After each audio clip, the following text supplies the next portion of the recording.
శరణ్యకు జరిగిన అన్యాయం మొత్తం తెలుసుకున్న తర్వాత ఆనంద భైరవి ఎంతగానో బాధపడుతూ ఉంటుంది. అమ్మ శరణ్య, దర్శన్ నీ విషయంలో చేసిన దానికి, నా పెంపకానికి నేను చాలా సిగ్గుపడుతున్నాను. నీ జీవితాన్ని నేనే చక్కదిద్దుతానని చెప్పి ఆనంద భైరవి శరణ్యను గుడికి తీసుకుని వెళ్తుంది. ఇక అక్కడ పసుపు బట్టలతో తల మీద నుండి పసుపు నీళ్లు పోసుకొని పాప ప్రక్షాళన చేసుకుంటున్నానని చెప్పి అలా అమ్మవారి గుడి చుట్టూ కూడా పర్లు దండాలు పెడుతూ ఉంటుంది. తరువాత దేవుడికి దండం పెట్టుకుంటూ, అమ్మ శరణ్య, దైవ సన్నిధిలో నీకు నేను మాటిస్తున్నాను, దర్శన్ మనసులో నీ మీదున్న చెడు అభిప్రాయం మొత్తాన్ని కూడా తొలగించి ఆ సమీర నిజస్వరూపాన్ని దర్శన్కి తెలియజేసి నీ మీద ప్రేమ కలిగేలాగా చేస్తాను. నీ కాపురాన్ని నేను చక్కదిద్దుతాను. నా మీద నమ్మకం ఉంచి నాతో రమ్మ అంటూ ఆనంద చీర మార్చుకుని వచ్చిన తర్వాత శరణ్యని ఒక చోటుకి తీసుకుని వెళ్తుంది. ఒక పెద్దావిడ ఇంటికి శరణ్యను తీసుకుని వెళ్ళి, ఒక 2 రోజుల పాటు మా కోడలు మీ ఇంట్లోనే ఉంటుంది, మీకు ఎటువంటి అభ్యంతరం లేదు కదా అని చెప్పి ఆనంద భైరవి అంటూ ఉంటే, కోడలి గారికి ఏదైనా సమస్య అమ్మ అని చెప్పి ఆ పెద్దావిడ అంటూ ఉంటుంది. ప్రాణహాని ఉందని చెప్పి ఆనంద భైరవి చెప్పడంతో, తనకి ఏ లోటు రాకుండా నేను చూసుకుంటానమ్మా అని చెప్పి ఆ పెద్దావిడ చెప్పడంతో ఇక ఆనంద భైరవి దండం పెడుతూ, చాలా థ్యాంక్స్ అమ్మా అంటూ శరణ్యతో, చూడు శరణ్య, ఈ 2 రోజుల పాటు ఎట్టి పరిస్థితుల్లోనూ నువ్వు బయటకు రావద్దు. నీకేదైనా అర్జెంట్ అవసరం ఉంటే నాకు ఫోన్ చేయి, అంత నేను చూసుకుంటాను. చెప్పింది గుర్తుంది కదా, ఎట్టి పరిస్థితుల్లోనూ నువ్వు ఈ గడప దాటి బయటకు రావద్దు, నువ్వు ఎక్కడున్నావనే విషయం ఎవరికీ తెలియకూడదు అని చెప్పి ఆనంద భైరవి అంటూ ఉంటుంది. ఇక ఇప్పుడు నేను అసలైన ఆట మొదలు పెట్టబోతున్నానని చెప్పి ఆనంద భైరవి తిరిగి ఇంటికి వచ్చేస్తుంది. ఆనంద, శరణ్య గురించి ఏమైనా తెలిసిందా అని చెప్పి ఆనంద భర్త లీలావతి ఇద్దరు కూడా అడుగుతూ ఉంటారు. దాంతో ఆనంద, తెలిసింది శరణ్య ఆచూకీ కాదక్క, శరణ్య వెనకుండి ఇదంతా ఎవరు చేశారో వాళ్ళ గురించి తెలిసిపోయింది అని చెప్పి ఆనంద అంటూ ఉంటుంది. ఎవరి పిన్ని ఇదంతా చేసిందని చెప్పి రోహిత్ అంటూ ఉంటాడు. దాంతో ఆనంద, శరణ్య వెనకుండి ఇదంతా చేసింది, శరణ్య కిడ్నాప్ అవ్వడానికి కారణమైంది మరెవరో కాదు, సమీర. తన బండారం, తన వెనకుండి ఇదంతా చేయించిన వాళ్ళ బండారం మొత్తం కూడా సీసీటీవీ ఫుటేజ్లో బయటపడిపోయిందని చెప్పి ఆనంద చెప్పడంతో ఇక అనన్యలో భయం మొదలవుతుంది. ఒక్కసారిగా వెన్నులో వణుకు పుట్టేస్తుంది. సమీర కోసం ఆల్రెడీ పోలీసులు వెతకడం మొదలుపెట్టారు. ఏ క్షణానైనా సమీరని పోలీసులు అరెస్ట్ చేయొచ్చు అని చెప్పి ఆనంద అంటూ ఉంటుంది. ఇక దాంతో అనన్యకు చెమటలు పడుతూ ఉంటాయి. అసలు ఆ సమీర మళ్ళీ దర్శన్ జీవితంలోకి రావడం ఏంటి, శరణ్యని కిడ్నాప్ చేయించడం ఏంటి, ఆ సమీరను పోలీసులు అరెస్ట్ చేసి మన శరణ్యని క్షేమంగా మనకి అప్పగించాలి, తనకి తగిన శిక్షను విధించాలని చెప్పి లీలావతి అంటూ ఉంటుంది. తనకి మాత్రమే కాదక్క, తన వెనకుండి ఇదంతా చేయించిన వాళ్ళకు కూడా పోలీసులు సరైన శిక్ష విధించాలని చెప్పి ఆనంద అంటూ ఉంటుంది. ఇక వెంటనే అనన్య మెల్లిగా గదిలోకి వెళ్ళి సమీరకి ఫోన్ చేస్తూ ఉంటుంది. ఇక చాటుగా ఉండి ఇదంతా కూడా ఆనంద భైరవి వింటూ ఉంటుంది. సమీర, ఆనంద భైరవి ఇప్పుడే ఇంటికి వచ్చింది. సీసీటీవీ ఫుటేజ్లో నువ్వు రిసార్ట్కి వెళ్ళడం, శరణ్యతో గొడవ పడ్డం, శరణ్యని వ్యభిచారం కేసులో పోలీసుల చేత అరెస్ట్ చేయించడం, ఇవన్నీ కూడా ఆనంద భైరవికి తెలిసిపోయాయి. నీ మీద పోలీస్ కంప్లైంట్ కూడా ఇచ్చిందట. దాంతో పోలీసుల కోసం వెతుకుతున్నారట అని చెప్పి అనన్య సమీరకి చెబుతూ ఉంటుంది. ఎట్టి పరిస్థితుల్లోనూ నువ్వు నా పేరు మాత్రం చెప్పొద్దు. ఒకవేళ పోలీసులు అరెస్ట్ చేస్తే నేను ఏదో ఒక విధంగా నిన్ను బయటకు తీసుకుని వస్తాను అని చెప్పి అనన్య సమీరకి చెబుతూ ఉంటుంది.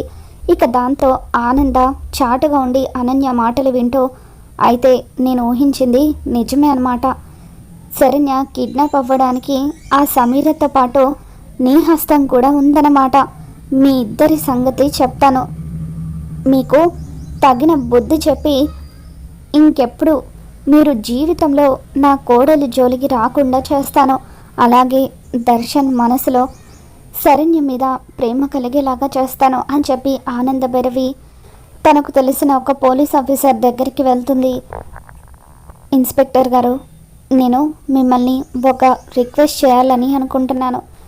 మా కోడలి కాపురం చక్కదిద్దడం కోసం, తనకి ఇక మీదట ఎటువంటి ప్రాణహాని లేకుండా ఉండడం కోసం, అసలైన దోషులను చట్టం ముందుకి తీసుకురావడం కోసం ఒక నాటకం ఆడాలనుకుంటున్నాను. మీరు కూడా నాకు హెల్ప్ చేయాలని చెప్పి ఆనంద అంటూ ఉంటుంది.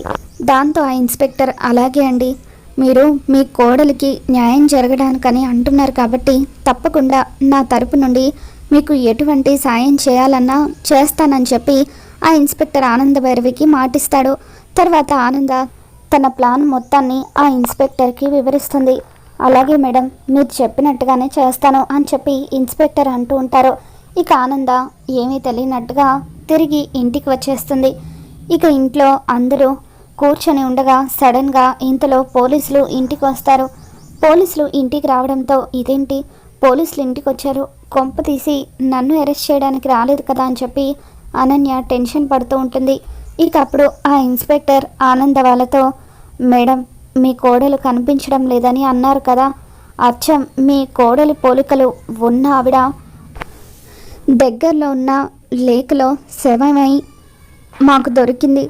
మీరు ఒకసారి ఆ శవాన్ని చూసి మీ కోడల కాదా నిర్ధారిస్తే అప్పుడు మేము నెక్స్ట్ జరగాల్సిన ఫార్మాలిటీస్ జరిపిస్తామని చెప్పి పోలీస్ ఆఫీసర్ అంటూ ఉంటారు.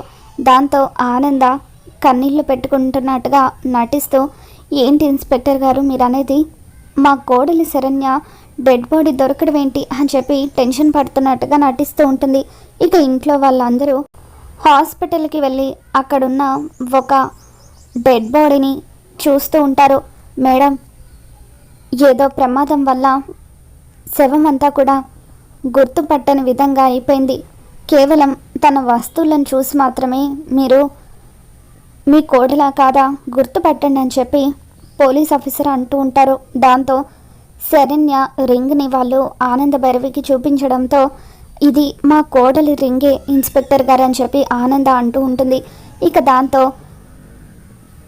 ఆనంద ప్లాన్ ప్రకారం గీత, విశ్వనాథం వీళ్ళిద్దరూ కూడా అక్కడికి వచ్చి ఆ శవాన్ని చూసి శరణ్య చనిపోయినట్టుగా నాటకం ఆడుతూ ఏడుస్తూ ఉంటారు. ఇక దర్శన్ శరణ్య నిజంగానే చనిపోయిందనుకొని బాధపడుతూ ఉంటాడు. నాన్న దర్శన్, చూడు నాన్న, శరణ్య చనిపోయిందిరా, అసలు ఇదంతా ఎవరు చేశారో వాళ్ళను ఎట్టి పరిస్థితులను వదిలిపెట్టద్దు అని చెప్పి ఆనంద అంటూ ఉంటుంది. ఇక తర్వాత శరణ్యని కిడ్నాప్ చేసిన రౌడీలు పోలీసులకి దొరుకుతారు. ఇక ఆ రౌడీలు సమీర పేరు చెప్పడంతో పోలీసులు సమీర దగ్గరికి వెళ్ళి, సమీర శరణ్య అనే అమ్మాయిని కిడ్నాప్ చేయించింది, రౌడీల చేత చంపించాలని చూసింది మీరే కదా, మీ వల్ల ఆ అమ్మాయి చనిపోయింది, కాబట్టి మిమ్మల్ని అరెస్ట్ చేసి తీసుకువెళ్తున్నామని చెప్పి పోలీసులు సమీరతో అంటూ ఉంటారు. ఇక దాంతో సమీర, ఇన్స్పెక్టర్ గారు, నేను కేవలం తన అడ్డు తొలగించడానికి కిడ్నాప్ మాత్రమే చేయాలని అనుకున్నాను, చంపాలని అస్సలు అనుకోలేదు. దీనంతటికీ కారణం నేను కాదు, అనన్య. ఆ రౌడీలకు శరణ్యని చంపేమని చెప్పింది అనన్యనే.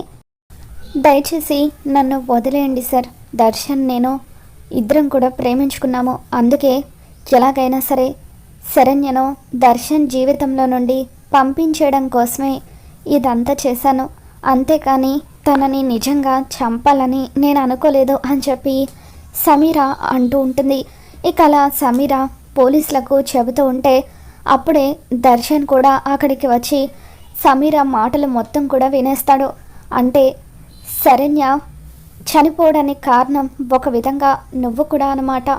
శరణ్యని కిడ్నాప్ చేస్తున్నానని నాతో ఒక్క మాట కూడా చెప్పలేదు, పైగా తనని వ్యభిచారం కేసులో ఇరికిస్తావా అని చెప్పి దర్శన్ అంటూ ఉంటాడు.